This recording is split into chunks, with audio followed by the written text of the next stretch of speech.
veces juegas también con nombres en tus cuentos, o son, porque los que leyeron los cuentos de Samantha Schweblin saben que en general los nombres son nombres de tipo Godot, muchos nombres que no tienen ningún significado y que no reflejan ningún país de origen. Como antes decíamos que no hay pasado, no hay futuro, solo tiempo presente, no hay un ambiente concreto y no hay nombres concretos. A veces sí aparecen nombres argentinos y hay a veces juegos con los nombres o cómo... No, o sea, lo que se trata es la intención de austeridad, ¿no? De no meterme con nada que no sea absolutamente necesario para la historia. Entonces, si hay un espacio dibujado, es muy austero. Y lo mismo pasa con los nombres. Son nombres que, es verdad que no son nombres muy comunes en Argentina, pero tampoco son nombres muy extraños. Son nombres que podrían ser en muchos países. Sí, por ejemplo, en el cuento hacia la civilización de la capital hay el nombre Gruner, que me hizo reír mucho porque la traductora se llama Grubnerova. Es casi lo mismo. O otros nombres que son Gong, escritos Jo, yo no sé si hay que leerlo Jo o Cho, porque los chicos solo leemos Jo, Gil o Gil, etc. Y eso me llevó a la mente otra vez a Bolaño, que tiene en el chileno Nocturno de Chile, que tradujo Daniel de Brava. Tiene dos policías o algo así que se llama Odio y Odei, Oído y Odei. Y no nos dimos cuenta de nada antes de leer un artículo donde explicaban que hay que leerlo al revés, miedo y odio. Y por eso te pregunto si a lo mejor algún nombre no esconde algo, no, nada. No hay miedo ni odio, nada por el estilo. No sé, a lo mejor algunos de ustedes también tienen alguna pregunta que hacer, mis estudiantes, hay uno que veo, o otros que conocen algo ya de los cuentos de Samantha.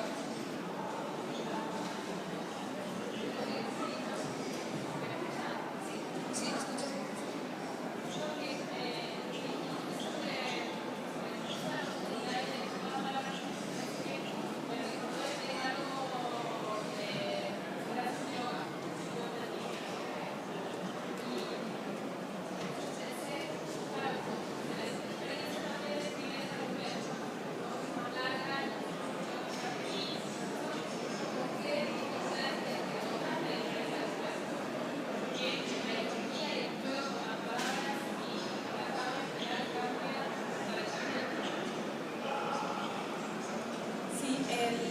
Yo creo que, aunque es una novela con una cuestión de cantidad de páginas, de todas maneras es una historia que sigue, es un cuento largo, no es una novela corta. Porque más allá de las palabras, de la cantidad de palabras, hay una cuestión de formato y de qué cantidad de cosas se cuentan y de cómo se cuentan, ¿no? Entonces, en ese sentido, yo me sentí más o menos en el mismo terreno, pero con otro aliento, ¿no? O sea, no es la misma poner una carrera de una cuadra que una de 5 kilómetros. En ese sentido, quizás fue el único momento donde una cuestión de aire, o sea, por ejemplo, de dudar.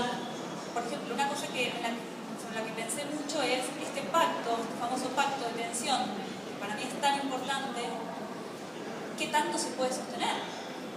¿No? Porque podés mantener a alguien sentado 90 páginas. Yo quisiera, pero no lo sé. Digamos, en algún momento tenés que dar, ¿no? Entonces, en ese tipo de cosas fue que me hice algunas preguntas y bueno, no sé si las habré contestado bien, se verá en el texto, ¿no? Fueron más o menos parecidos. Es que finalmente las cosas importantes siguen siendo las mismas. No sé, el pacto de tensión sigue estando ahí y no hay, por ejemplo, no hay ningún momento de descanso ni de bifurcación en el texto. Sigue siendo, en ese sentido, siento que sigue siendo un cuento, ¿no? Muy atado todo. Por supuesto que corregir una cosa en un cuento, o sea, cambiar algo en un cuento implica cambiar 10 páginas, o agregar 10 páginas, cambiar algo en una novela significa lleva mucho más tiempo.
Que, digamos, ya sumando el tercer libro para poder hacer una transición, porque tampoco escribí tantos para sumar uno más.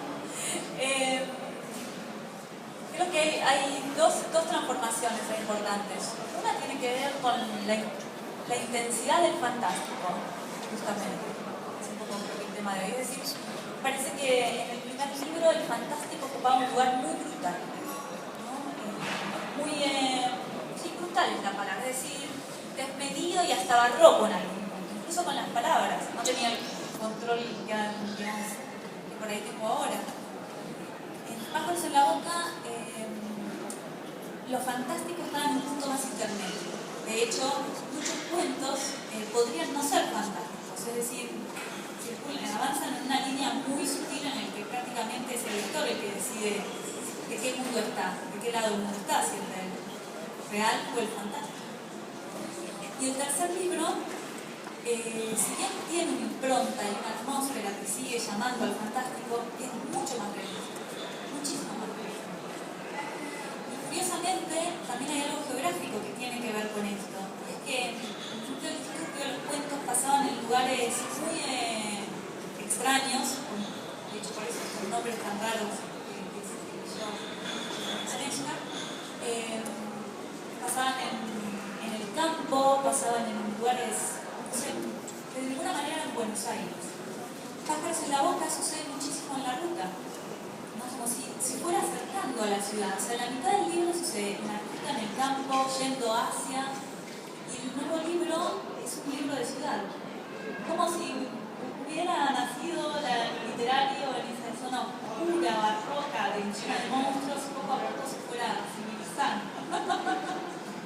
Eso lo iba a decir, que me parece mucho más civil lo fantástico tuyo que lo fantástico que conozco de Cortázar. Más sobrio, más civil. Civil es la palabra que se me ocurrió. Pero hablando de la violencia, eso es un tema que también quería tocar. En los cuentos publicados en este libro hay muchos cuentos que son de veras muy violentos, que uno al leerlo se dice, ay, ya, casi no lo soporto. Como el libro que dio el segundo título al libro, que lo tenemos como un subtítulo que se llama Matar a un perro. Eso surge del ambiente urbano, justamente, este tema de la violencia que en la ciudad es más presente que en el campo.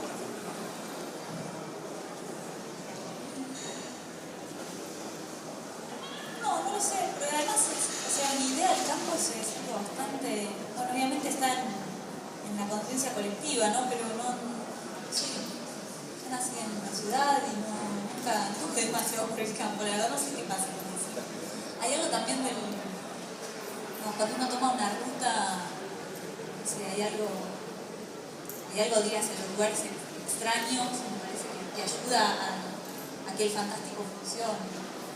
Pero después pensaba que Matar a un perro es un cuento bastante particular, que sacaría de la generalidad, porque sí es demasiado violento pero el resto de los cuentos me parece que la violencia, sí reconozco que está, pero también me parece que es algo que sucede más en la cabeza del lector que en mi texto. Es la violencia interior. Si yo te doy el texto y me digo, bueno, ¿en qué página realmente, qué palabras subrayarías que te parezcan violentas y en realidad no se puede subrayar? Es más lo que se va construyendo con lo que se está leyendo. Pero bueno, tiene que ver con ese pacto de tensión y con escribir también en la cabeza del otro. Gracias, me están diciendo que ya se aproxima la hora, que tenemos que terminar.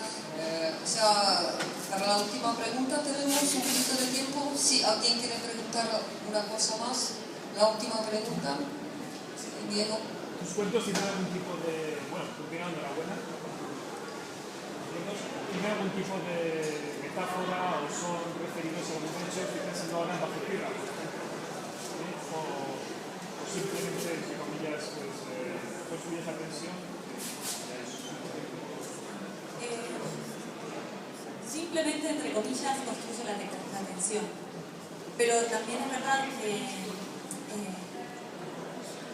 cuando el cuento es lo suficientemente austero y no hay nadie indicándote qué conclusión tenés que sacar, bueno, hay un montón de cosas que el lector pone sobre el texto. En este cuento que vos decís de Bajo Tierra, por ejemplo, yo simplemente estaba contando la historia de unos mineros que perdieron a sus hijos, nada más. Y cuando lo publiqué, todo el mundo se pusieron algunos críticos como locos porque esto había coincidido con un accidente terrible que hubo en Buenos Aires, donde 138 chicos, adolescentes, habían muerto en una discoteca, encerrados, quemados adentro de la discoteca. Y esto pasó, antes de que yo escribiera. Y la verdad es que ahora lo leo y no puedo no pensar en eso, es tal el paralelismo, pero en el momento de escribirlo no pienso en eso.